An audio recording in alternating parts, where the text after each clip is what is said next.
think, someone like Mr. Beast, who is, at the top of the game on YouTube, saying, wait, Facebook's a viable platform. Why am I not on it? I need to partner with someone to get on it. I think is extra validation for the amount of work and progress that Facebook's made in the last few years. Mr. Beast signs over his Facebook and Snapchat accounts to JellySmack, a company that promises exponential growth for creators already successful on YouTube in secondary platforms.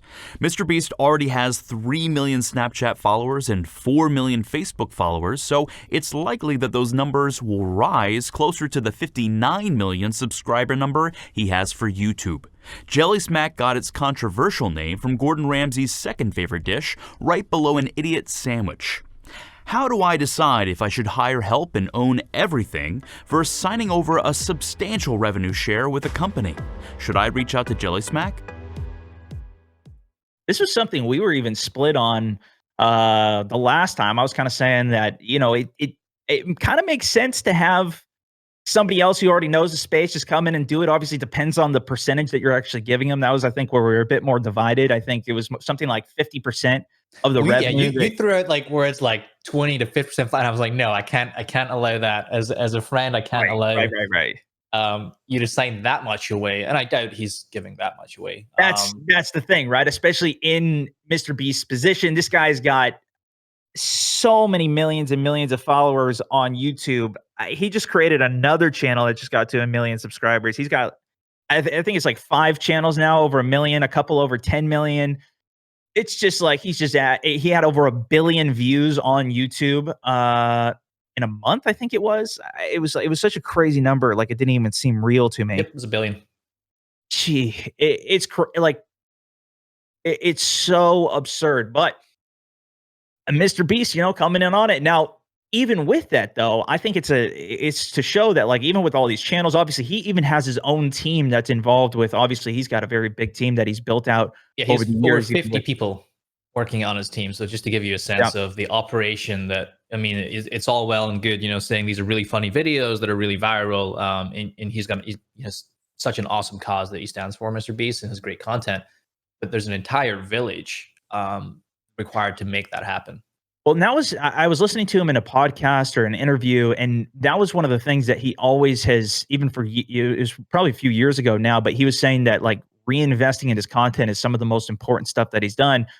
Pretty much everything that he has earned from his content, from his videos, just repeating the same word 10,000 times for however many hours, went into like, this is the money that I'm giving away for my next video and giving away. He just kept giving all his money away, but he also mentioned big part of that is actually hiring and optimizing his time in terms of bringing on producers. He has people that are literally coming up with not only just the thumbnails and some of the descriptions or search engine optimization or whatever, but also the actual producing the content and like what is the next idea, what's the next video that I'm going to create for it. But even with all of that, he still is not completely tackling Facebook, Snapchat, like some of these other platforms, because there's just so many options. Like even a creator like him can't do absolutely everything, especially without even more help. Like this is something that even with all of the success that he's had on YouTube, he's just now getting around to come. I think he had been creating content on Facebook in the past, but now he's basically got a team that's going to be focused specifically on this. And this is another company that specializes more on it. JellySmack, who we've talked about in the past,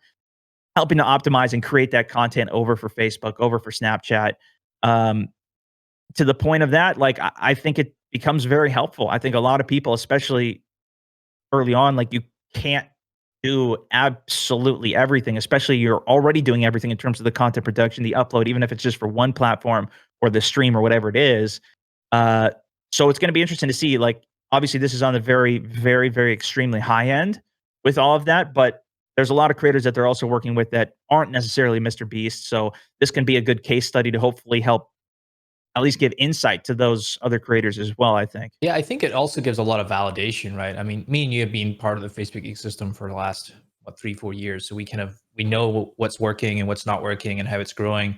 But I think, someone like Mr. Beast, who is, at the top of the game on YouTube, saying, wait, Facebook's a viable platform. Why am I not on it? I need to partner with someone to get on it. I think is extra validation for the amount of work and progress that Facebook's made in the last few years, especially when it comes to live video and VOD. So I think seeing him do that should make other creators wake up and go, wow, there's opportunity here that I might not have taken as seriously as I should have. that are already big on Twitch or already big on YouTube. And then I think for newer creators who might have just be getting their start out, for some of you that are listening, that you might just get your start right now, and you might be starting on Facebook, is have some optimism and excitement about that. You know, these are top of the game creators that are going, wow, like we should really be considering Facebook more because it's creating so much traction. JellySmack is a great company, and even though you, as a new creator, won't have the option of necessarily working with the likes of JellySmack, do think about how you can get your content on the other platforms. That you can consistently, do that in your workflow. Just this morning, there was also my page just like updated on Facebook as well. It was something that's interesting. And maybe this is, Facebook has been working towards changing their pages over. It made it so now I don't have likes and follows. It's just going to be follows. It also has like, people can now see what pages I'm actually following. So it's actually more reminiscent even of something like Twitter or Instagram to that extent. And also like on my main feed, it's showing my own, like, based off of my page. My notifications are just for my page. Like, it seems like they're much more optimizing for creators now. Whereas before it was really optimized for people and their own like person posting content. It's just for your own like family connections and whatever. Or it was set up for kind of corporations who had a whole team and they're posting every hour like your Unilads and major big pages. And it was a little bit difficult if you were kind of a creator in the space. And it seems like that's where they're kind of going more towards. So this might be something that they can utilize too, as well as, of course, Snapchat is mentioned. That's something we actually just talked about in a previous episode, and major investments for creator funds going into that as well. And I think this is just an overall, like, creators are getting more and more interest from absolutely everybody. So this is, I think, validation on that front too for hopefully Snapchat in terms of where they're investing for creators. If they start bringing Mr. Beast over, if more creators start going towards that platform too and trying to make more public kind of playlisty main form content, I think it's just more competition, and it leads to more wins for people that are creating content like ourselves.